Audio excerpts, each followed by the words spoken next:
नमस्कार, आप देख रहे हैं न्यूज 18 का डिजिटल प्लेटफॉर्म और मैं हूं आपके साथ सृष्टि शेखर। अगर आप केंद्र सरकार के कर्मचारी हैं, पेंशन भोगी हैं या आपके परिवार में कोई सरकारी नौकरी करता है तो आज की ये खबर आपके लिए बहुत जरूरी है। केंद्र सरकार ने 8वें वेतन आयोग यानी 8th पे कमीशन को लेकर एक बड़ा कदम उठा लिया है। सरकार ने आयोग के टर्म्स ऑफ रेफरेंस को मंजूरी दे दी है, यानी अब ये साफ हो गया है कि नया वेतन आयोग किन किन मुद्दों की समीक्षा करेगा और किन कर्मचारियों एवं पेंशन भोगियों को इसका लाभ मिलने वाला है। सबसे बड़ी बात यह है कि इस आयोग की सिफारिशों का सीधा असर 1 करोड़ से अधिक लोगों पर पड़ेगा। इनमें लगभग 50 लाख केंद्रीय कर्मचारी और करीब 65 लाख पेंशन भोगी शामिल हैं। तो आइए विस्तार से जानते हैं कि 8वें वेतन आयोग को टीओआर में क्या क्या शामिल किया गया है और सैलरी में क्या बदलाव हो सकते हैं। डीए, एचआरए, पेंशन, एनपीएस और बोनस को लेकर क्या नई बातें सामने आई हैं और आखिर किन कर्मचारियों को इसका फायदा मिलेगा। सबसे पहले बात करते हैं आयोग की संरचना की। सरकार के अनुसार 8वां वेतन आयोग एक अस्थायी निकाय होगा। इसमें एक अध्यक्ष, एक पार्ट टाइम सदस्य और एक सदस्य सचिव शामिल होंगे।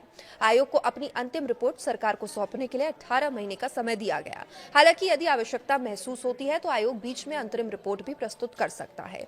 अब सबसे महत्वपूर्ण सवाल यह है कि सैलरी में क्या आखिर बदलाव होने वाले हैं। सरकार ने अपने टर्म्स ऑफ रेफरेंस यानी टीओआर में साफ किया है कि कर्मचारियों के मौजूदा पे मैट्रिक्स और वेतन संरचना की पूरी समीक्षा की जाएगी। आयोग ये जांच करेगा कि वर्तमान वेतन व्यवस्था को किस तरह से अधिक तर्कसंगत बनाया जाए ताकि सरकारी सेवाओं में योग्य और प्रतिभाशाली लोगों को आकर्षित किया जा सके। इसका मतलब यह है कि सिर्फ वेतन बढ़ाने पर ही नहीं बल्कि पूरी सैलरी स्ट्रक्चर को आधुनिक जरूरतों के अनुसार तैयार करने पर जोर दिया जाएगा। अब बात करते हैं महंगाई भत्ते यानी डीए और अन्य भत्तों की। 8वें वेतन आयोग ने टीओआर में स्पष्ट रूप से कहा कि महंगाई भत्ता यानी डीए, पेंशनर्स के लिए महंगाई राहत यानी डीआर और हाउस रेंट अलाउंस यानी कि एचआरए सहित विभिन्न भत्तों की समीक्षा की जाएगी। वर्तमान व्यवस्था का अध्ययन करके आयोग नई सिफारिशें देगा ताकि बदलती आर्थिक परिस्थितियों के अनुसार कर्मचारियों को उचित लाभ मिल सके। इसके अलावा सरकार ने यह भी कहा है कि अभी कर्मचारियों को मिलने वाले कई छोटे बड़े भत्तों की संख्या काफी अधिक है, इसलिए आयोग इन सभी भत्तों का युक्त करेगा और जिन भत्तों की आवश्यकता नहीं है या जो बहुत जटिल है उन्हें सरल और व्यवस्थित बनाया जाएगा। तो अब बात करते हैं कि कर्मचारियों को मिलने वाली अन्य सुविधाओं की जो क्या हो सकती है। आयोग केवल वेतन और भत्तों तक सीमित नहीं रहेगा। इसके दायरे में वार्षिक वेतन वृद्धि, प्रमोशन नीति, कर्मचारियों को मिलने वाली नगद तथा गैर नगद सुविधाओं की भी समीक्षा शामिल है। यानी भविष्य में कर्मचारियों के करियर ग्रोथ और सेवा शर्तों में भी बदलाव देखने को मिल सकता है। अब समझते हैं कि ऐसे मुद्दे पर किस पर इस बार विशेष ध्यान दिया गया है।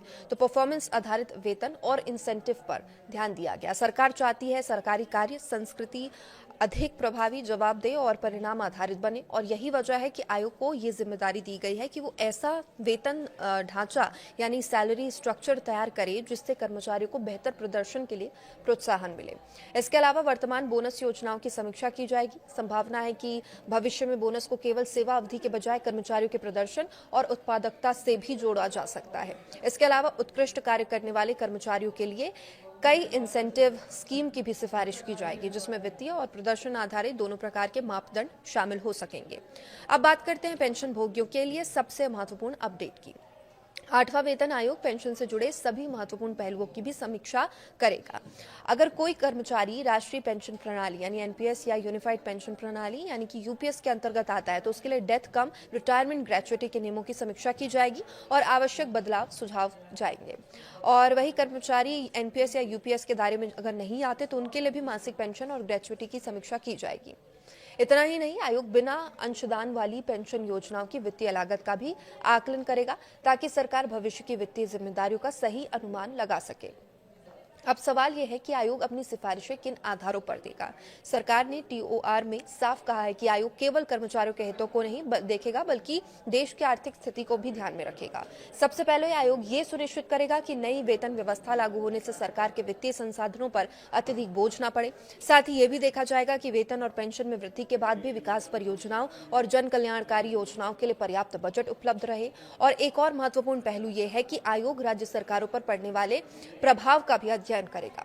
आमतौर पर केंद्रीय वेतन आयोग की सिफारिशों के बाद कई राज्य सरकारें भी अपने कर्मचारियों के लिए समान व्यवस्था लागू करती हैं। इसलिए राज्यों की वित्तीय स्थिति का मूल्यांकन भी इस प्रक्रिया का हिस्सा होगा। इसके अलावा आयोग सार्वजनिक क्षेत्र के उपक्रमों यानी कि सीपीएसयूज और निजी क्षेत्रों में मिलने वाले वेतन सुविधाओं और कार्य परिस्थितियों की तुलना भी करेगा, ताकि सरकारी कर्मचारियों के लिए एक संतुलित और प्रतिस्पर्धी वेतन ढांचा तैयार किया जा सके। अब जानते हैं कि आखिर किन कर्मचारियों को 8वें वेतन आयोग का लाभ मिलेगा। इसकी सिफारिशें केंद्र सरकार के विभिन्न विभागों और एजेंसियों के कर्मचारियों पर लागू होगी। इनमें औद्योगिक और गैर औद्योगिक केंद्रीय कर्मचारी शामिल हैं। अखिल भारतीय सेवाओं के अधिकारी भी इसके दायरे में आएंगे और सशस्त्र रक्षा बलों के कर्मचारी भी इससे लाभान्वित होंगे। केंद्र शासित प्रदेशों के कर्मचारी भी आयोग की सिफारिशों के पात्र होंगे।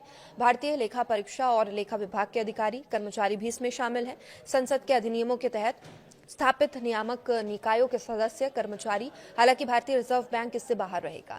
इसके अलावा सुप्रीम कोर्ट के अधिकारी कर्मचारी, केंद्र शासित प्रदेशों द्वारा वित्त पोषित हाई कोर्ट के कर्मचारी तथा केंद्र शासित प्रदेशों की अधीनस्थ अदालतों के न्यायिक अधिकारी भी इस आयोग के दायरे में शामिल किए गए।